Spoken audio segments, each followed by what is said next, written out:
It's time to strap in for another edition of the CarsGuide Podcast, the show that takes you beyond the test drive. This is episode number 228, Top 10 Most Underrated SUVs. I'm CarsGuide Deputy Editor James Cleary, and joining today to look at the SUVs that we think deserve more love than they're currently getting are Senior Editor Tim Nicholson. Hello. And our fearless leader, Editor Mel Flynn. Hi, everyone. Thank you, James. We'll also take a look at the fresh metal we've been driving this week and unearth the comment of the week. YouTubers, you can jump ahead to each section of the show via the time codes in the notes or chapter markers in the timeline. So let's go. This is really a game of automotive show and tell, which should be fun because each of us have identified 3 underrated SUVs, ones we believe are underrated anyway, and we don't know each other's nominees. What we do know is there are no double ups or overlaps because our news team is currently pulling together a story looking at this exact topic. And news editor Tung has been the impartial gatherer of ours and other content. So the plan is to take turns announcing a contender until all 9 are on the table. Then we'll have a special 10th to round out the list. So I want to start with you, Tim. Kick us off with your first low-profile SUV that should have celebrity status. Look, JC, Mel, excuse me, as I choke when I start talking. It's probably appropriate, actually, because you might think I'm going a little crazy when I say some of these things, but I stand by these decisions, I think. I'm pretty confident. Look, the first one is an interesting one. We're starting right at the kind of entry level of the SUV segment. In fact, this model is the most affordable SUV you can buy as a new vehicle in Australia, and that is the Suzuki Ignis. Wow. Okay, cool. I was wondering what kind of response I got in both of your faces. Like, I'm okay. dying to hear how you follow this up. Yeah, let's see. Look, is it an SUV? Sort of. It's, really it's kind of a jacked up hatchback, but I think it's a really adorable design. I love Suzuki's kind of current generation, very Japanese micro light cars. I give it more SUV cred than a Subaru XV. Well, right. In that, it's fundamentally an SUV. That's a whole other discussion, isn't it? What is an SUV these days? But yeah, fair. Sorry, totally. Sorry. No. It's a very, very good point. Look, it's such an affordable little car. It's just gone up in price, but it still starts just a tick under $20,000. That's for the manual. I don't think many people will be buying that manual, but it's the only SUV under $20,000 in Australia. And for a little city car that's incredibly economical, I just think it's really, really hard to beat. People can go and look at a light hatchback, a micro hatchback, or anything like that. I think this is a really good option, especially if you kind of want to stand out a bit. And I think the Ignis does that really, really well. It doesn't have an ANCAP rating at all. It's unrated. So I can't talk to the safety credentials of the car, but we can say it lacks a bit of active safety. Yeah, look.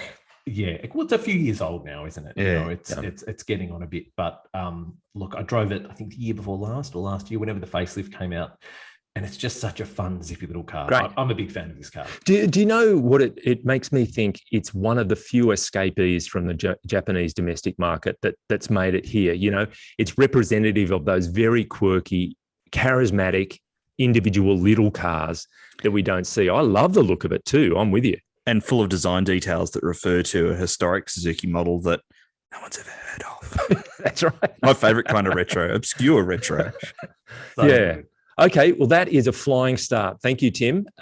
Mel, the first cab off your rank, please. Okay. I'm going to cheat, and I can feel you groaning already, James, but I'm going to nominate an entire brand's lineup of SUVs as underrated. And this will come as no surprise to regular podcast listeners, but I'm going to say the 3 Peugeot SUVs. Oh, 2008, okay. 3008, 5008. Yep. Not an end in sight there, mind you. Yeah, well said. Well said. All of them are really good SUVs for their class, dripping with design appeal inside and out, specific design detail. Like you wouldn't mistaken them for any other brand, even though I think all 3 of them have Citroen cousins within the that same is so true. That's network. true. That's a good point you make. Not Yep. confuse them with any of their Citroen counterparts. Yep. Only problems are they tend to be pretty dear. Very few dealers relative to other bigger brands, and I don't think they're very well marketed. Right. But like whenever we drive them, we just rave about them, don't we? Yeah. The only sticking point I have with Peugeot currently is the iCockpit. And it's every time I get in one with the small steering wheel and the main instruments up above the rim of the wheel. Maybe it's just the construction of my body, but I find it hard to get a comfortable position. And much in all is historically, a small steering wheel means sporty and racy and all that stuff. For me, it's a bit too close to your lap and it's a bit too small and it's just not my thing. Yeah, sorry, that does need to be mentioned, and I completely agree, even though my torso length is seemingly perfect for it. I see. It's just that, mark that down. Mel has a perfect torso length. It's also Peugeot we've SUVs. always thought it. Look, I'm with you though, Mel. I actually love the iCockpit, and I'm a big fan of the Peugeot SUVs. And I was looking at VFAX the other day, and I think the 500. What do you call it? 5008. Sorry, 5008. Is like the slowest selling SUV in its class. Right. And I just think that's sad. Right. I Because, agree. Should be more. we know that in other markets, particularly domestic market, Peugeot is a titan, in the French market and across Europe, into the UK as well. I mean, it's just such an enormous brand and it's been here for so long, but it remains a tiddler, it's really barely a blip. And part of that is because of the decades of lackluster offerings. It's kind of burnt lots of people. But like it also represents an amazing recovery. Like, where have these come from? Yeah. Interesting. All right. Now, can I tip in my first nominee, which is Ford Escape? Good one. That's now, a good one. You've got the base, you've got ST line, front wheel drive, you've got the Vignale all-wheel drive, petrol, and look, a plug-in hybrid, 50-kilometre EV range. You've got a price band from roughly 36 to 50K. To me, it looks good. It's in a white-hot market segment, but it's almost like a well-kept secret. It's one of those Ford models, a bit like Mondeo used to be. Great car, but no one knew about it because it was almost lurking in the shadows rather than being given prominence by the brand. Great steering, dynamics in general. The all-wheel drive is a bit more composed than the front-wheel drive, but lots of turbo torque, lots of safety. It's got a lot going for it. That 2-litre petrol is a real point of difference, and really responsive. It's like they've forgotten to calibrate the throttle response for the window sticker like everyone else, and made it good. Yeah.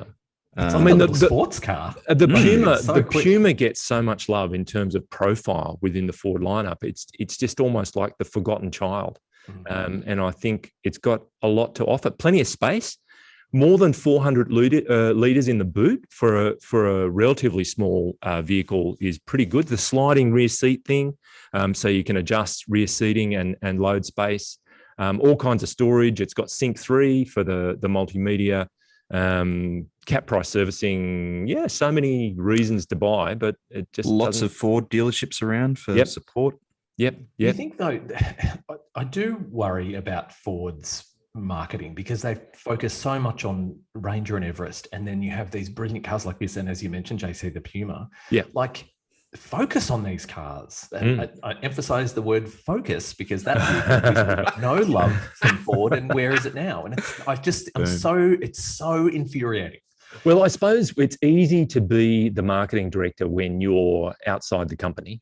There's a finite number of dollars. And I suppose, do you play to your strength or do you try and, bring up some of the weaker players? And if you want to fish where the fish are, it's Ranger at the moment and maybe a bit of Mustang and others thrown in, And it would come down to which string Detroit wants to pull, I suppose. Yeah, exactly. Anyway, there's my first one. Agreed. So we are back to you, Tim, for your second, please. Well, this is quite interesting that Mel Flynn said this earlier because mine is the Citroen C4. Ah, good on you. Great. So, this is another one. Is this an SUV? This car is the definition of a crossover because it's like a hatchback and a wagon and an SUV and a coupe all rolled into one. Okay. we've all seen the vehicle. It's a very unusual looking vehicle. It's not even necessarily to my taste design wise, but at least it's different, and it gives, that the Citroen buyers don't want to blend in like that. The previous C4 was so generic looking, whereas this is like, what is that? Yeah. I drove it recently, and I drove it not long after the 2008, which I really, 2008. And, those vehicles are very closely related, 1.2 litre turbocharged engine in both of them. But the version of the 2008 that I drove had quite a firm ride. I think it was one of the higher grade ones. And this thing, because it's a Citroen, because they've got that suspension setup. That is beautiful. Awesome. They've hung on to that. It's beautiful. As a brand standard, hey. Honestly, because it's got that engine is so responsive. The cabin is quite spacious. It's got a decent amount of boot space. I was like, why are you not in more driveways? Like, because no one knows the Citroen brand is really existing. Sadly, yeah. What color was yours, Tim? That weird burnt orange. Yeah, they're all that orange, and I reckon that undersells it. I think they should just come straight out and call it weird burnt orange. So you tick that box on the option page. That'd be good. It'd have me ticking it. But everyone's already had a go at burnt orange, like 2 generations worth of it. Holden's done it, Volvo's done it. Everyone's still doing it with the Ranger. Yeah, exactly. I think so. To your Citroen, give us a pastel or something. To your really point, Tim, I reckon even though they're now part of the Stellantis conglomerate, they're obviously twinned, Peugeot and Citroen, and they do so well with those small capacity engines. They've made it their business to make those engines drivable while they're economical. And really the transmission, top job. Yeah, like that's been a gun ever since it first appeared in the 308. Renault needs to learn a few lessons from its French siblings, I would say. On that front. Proving it can be done. You're right. Okay, very good. Okay, that's a cracker. Thank you. Mel, the wheel has spun back around to you. What is your next one, please? Another one that comes up often in this podcast. Were you waiting for a drum roll then? You were. Maybe if Matt Pritchard can find that effect, great. I was filling my lungs with oxygen before I unfurl. Anyway, in a nutshell, or anyway, whatever shell, Skoda Kodiaq. There you go. Which, there's a few of these sort of segment splitting 7-seaters around. Yeah. That's very easy to overlook. It's not a mid-size, it's not a proper large. But I lived with one for 3 months, I think it was, and still relatively compact outside, but a really usable interior. Yeah. Really great boot space. Anything that grows from Golf tends to have really good packaging because it's all just bonuses as soon as it gets bigger. But also really clever details. Skoda's famous for the little rubbish bin in the door, but umbrellas in the doors as well, like a Rolls Royce. Mine had like device holders in the back of the seats. Yeah.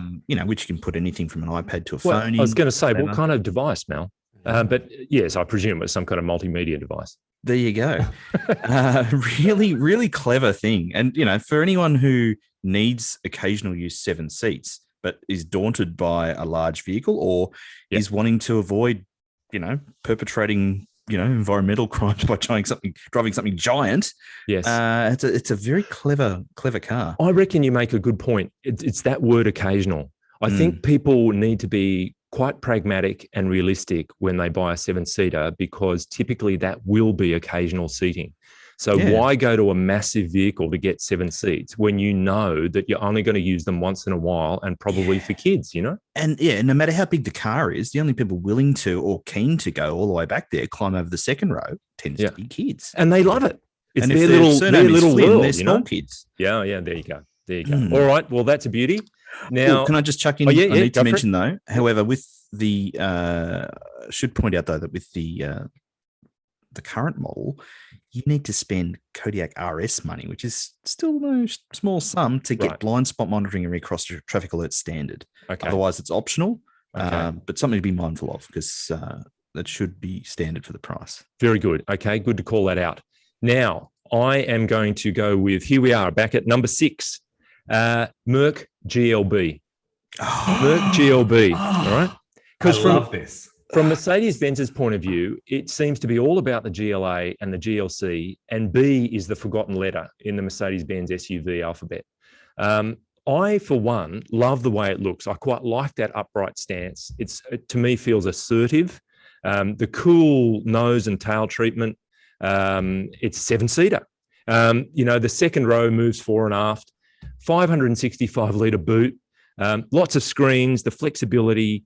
It's 64 to 78K is the spread across various models. And if you want to get your, GLB 35 4MATIC, that's a bit under 100K. But I like the GLB, and I feel like it's just a forgotten offering. Another really good example of compact exterior dimensions, clever interior. Yeah. Look, you have my heart now, JC. I love this thing. It's a great car. Yeah. Yep, I agree. And I drove the 250, and I thought that was just such a sweet little car. Well, the 250, as I understand it, I was getting a little bit confused, but I think it's the 2-litre turbo petrol. Yes, and a front-wheel drive or all-wheel drive. No, all-wheel drive. All-wheel drive, yeah. Maybe you can get both. But the 200 is a 1.3-litre turbo petrol, so it's got to be a triple, right? Yeah, that's the Renault-sourced engine, which is like the A-Class, which hasn't got many fans from the A-Class. Right. But if you go the four-cylinder, can I just say, it really strikes me as a classic Mercedes example of function consideration, informing the form. Yeah. And I think that sort of clever thinking helped build the Mercedes brand. And I think it's a nice little acknowledgement of that. I just love the way it looks too, just on an emotional level. I really like it. All right. So there we go. We're 6 down and we've got a few to go. And Tim, we're back to you. Well, I'm going for my final choice is a Korean brand. You might think they're doing very well in the sales. So how can this be underrated? Well, I'm talking about the other Korean brand, and that is SsangYong, and I'm talking about the Korando. Righto, great. So this is their mid-size offering. So it's in CX-5, RAV4 territory, but it's priced from $29,000 drive away, and it tops out at $40,000 drive away. Yep. 5-star ANCAP safety. You've got like heated seats across the entire range.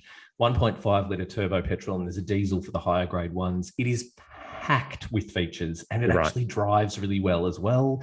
Is it class leading? Absolutely not. But it's a good sight, better than perhaps some of its Chinese competitors. I would line up that against it. Or older Japanese competitors too. 100%.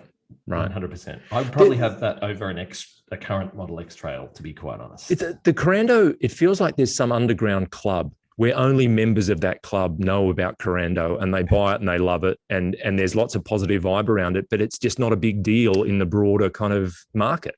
Once again, relative lack of marketing, perhaps. Maybe, yeah. I mean, people just don't know that brand, do they? Or they might be like, SsangYong, that was a thing, 20 years ago or something. Didn't they turn into Daewoo? Yeah. Don't they make consumer electronics like TVs and radios and stuff? No, they make cars. Oh, okay. Yeah, exactly. Yeah, that kind of stuff. How do you very much kind of under the radar? That vehicle. But look, I think it's a really good thing and deserves a lot more attention. Perfect. That's a beauty. All right, Mal, back to you. All right, quick one. Mazda CX-8. Another segment splitter. They do sell pretty well, but I just want to highlight that the base Sport, so the petrol front-wheel drive Sport with cloth seats, little wheels, but still all the important safety gear, is still priced at $39,990, and it's a 7-seater. Yeah, that's good. And I've had 3 child seats across the back seat. It's got all the cabin length of a CX-9. It's only shorter than a CX-9 in its nose length, which only makes it easy to park. Smart car, not an obvious choice. Very good. Okay, love it. Now I'm going to finish off our 9. Mini Countryman. Ooh. Now, what I will say about the Countryman is really it's an acquired taste, but it's good in so many ways. I mean, right now for 52K drive away for the Cooper, you can have a Mini Countryman. They're pushing the Mini thing as much as you'd want to with this car, but it's cool for those who are into that tightly designed look and feel. I think Mini a good few years ago, went too far with that little coupe and roadster. It was BMW imposing itself on Mini and saying, we need a million derivatives of this. We need to make everything out of Mini. I think Mini's got a bit more sensible about that in more recent times. But I like the customization of Mini in general, the personality of this car. It's a 450-litre boot.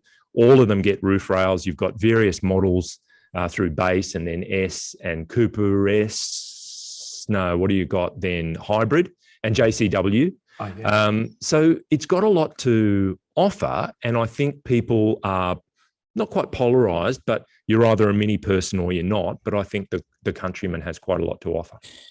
Yeah, my only argument against Countryman is the grey area about its active safety. Like, you know, ANCAP gives it points for AEB, but BMW and Mini, are a bit loose around the effectiveness of it, you know, whether it's emergency braking, whether it will stop the car. Actually pull it up to a full halt. Yeah. Yeah, whereas, you know, a base Mazda CX-3, I think even the base one has rear AEB.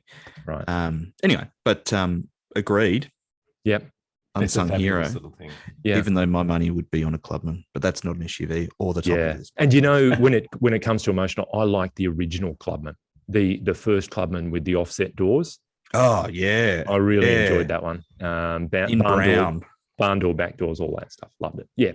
All right. So there's our 9. I can feel people already, you know, grinding their teeth or loving what we're saying or whatever. But to get to a nice round number, I'm going to propose a 10th, and that is the Passat Alltrack.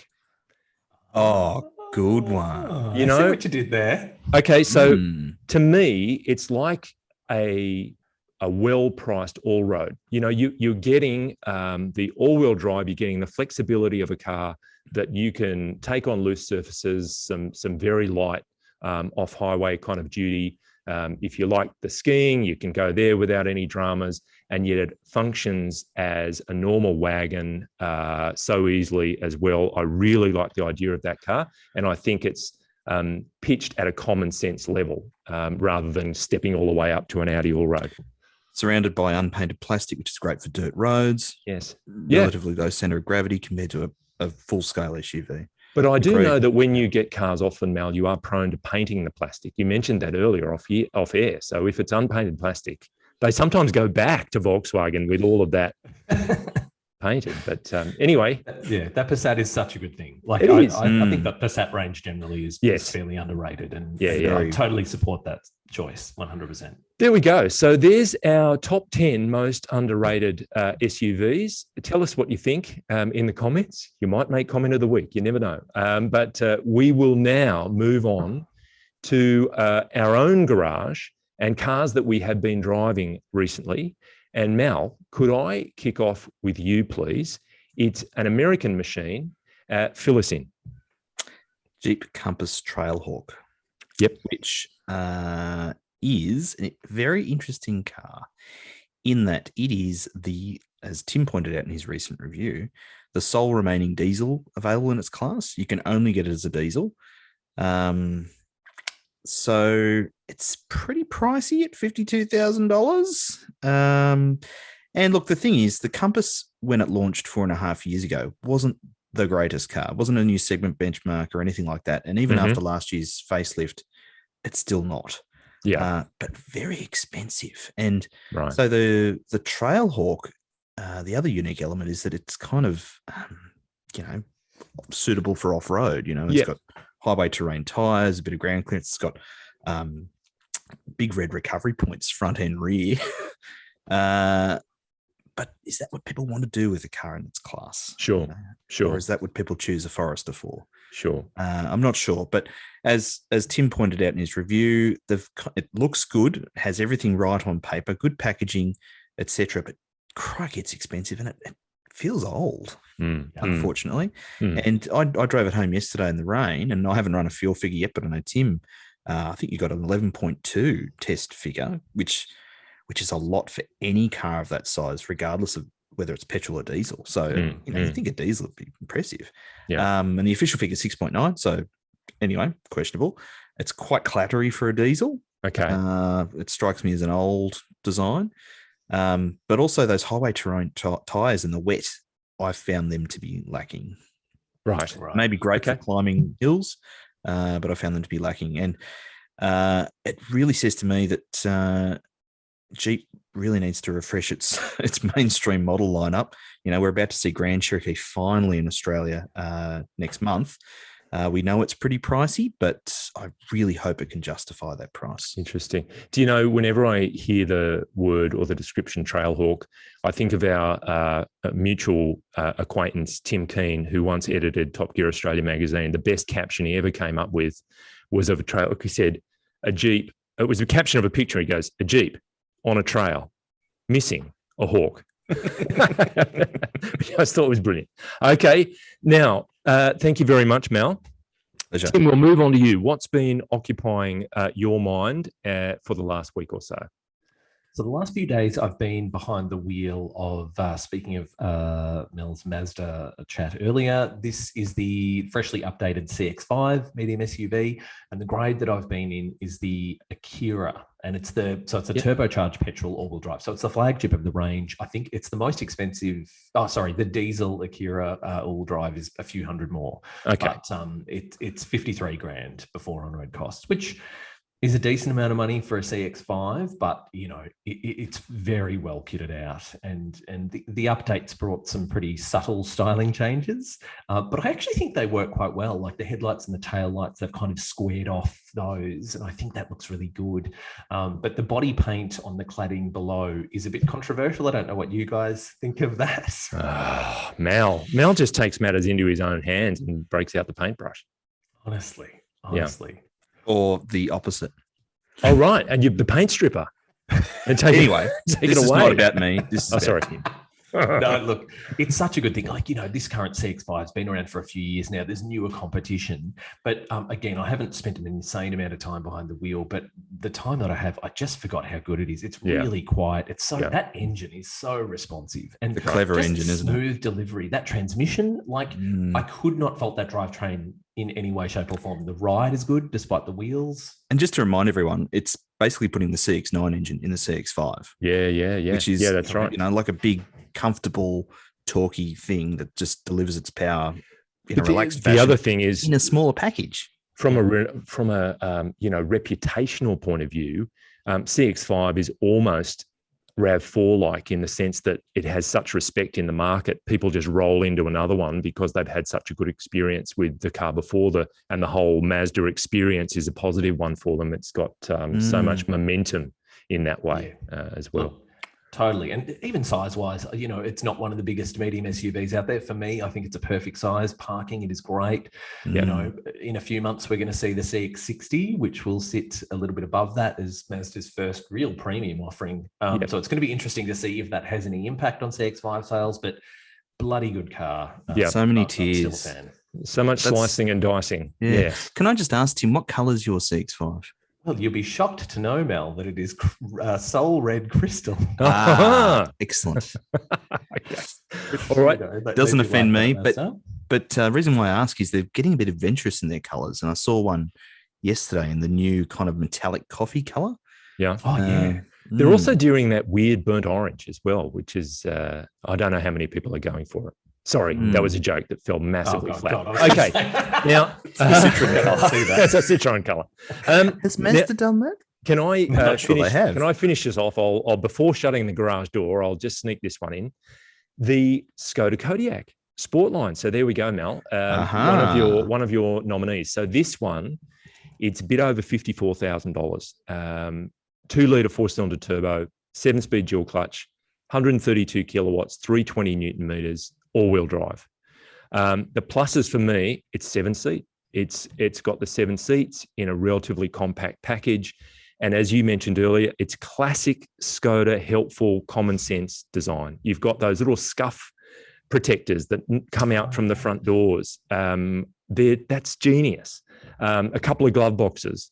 The umbrella was missing from my test car. Someone obviously in all the wet weather in Sydney had decided that they just wanted to keep that and use it. I was very annoyed.